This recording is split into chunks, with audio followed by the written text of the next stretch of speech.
Hebu nisikilize kwanza vizuri. Ipo vipi?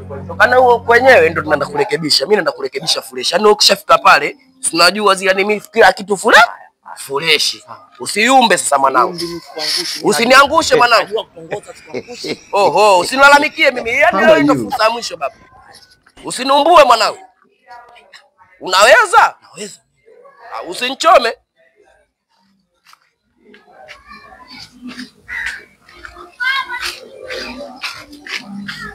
Naenda.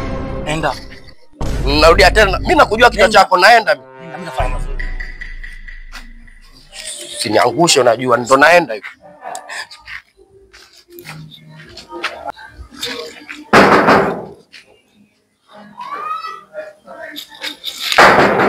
Nani? Hizo watoto wazuri and some boy.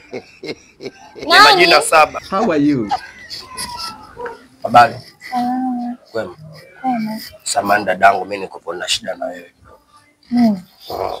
Shida gani? Unajua dada ipo vipi hapa? Na mwanangu. Sio kama mimi kwadi. Yaani kutoka na yule, yani damu yangu, chafi yangu, yani tupo hivi. Mwanangu bwana anakuelewa. So mwanangu wa kumzaa. Sawa, nimekuelewa Mwanangu bwana mimi katokea kukuelewa hivi vibaya kishenzi yani. Unajua nakupenda. Kwanza hizo sifa zako ninazo tele. Ninavyokuambia ni hapa nikianza kuziongea sifa zako ninazoziongelea yeye. Hapa tutakesha mpaka asubuhi. Mimi sitaki nijizungushe zungu. Sawa, yuko wapi? Ngoja nikuitie. Familia. Yani, watu wengine hapo mchele mambo kwa sana. Kwa hiyo sasa. Na sister kama unavyotuona sema sasa. Mimi nitakuwa nisogee pembeni kidogo nyewe malize. How are you? Nataka kuongea na wewe. Anakupenda vibaya. Asa mbona umejificha sasa? Huko itakuwa labda naangalia simu huko kuni nili.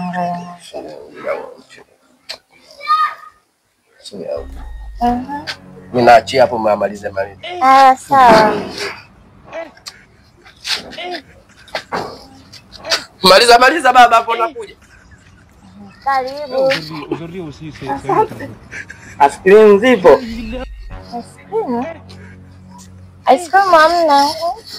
Kana kama nauza ice cream. Unaona aibu mwenzako ugeukia huko. Nakusikiliza. No. Nakupenda. Ni watu wengine wana mambo ya ajabu. Nakupenda. Acha Mungu.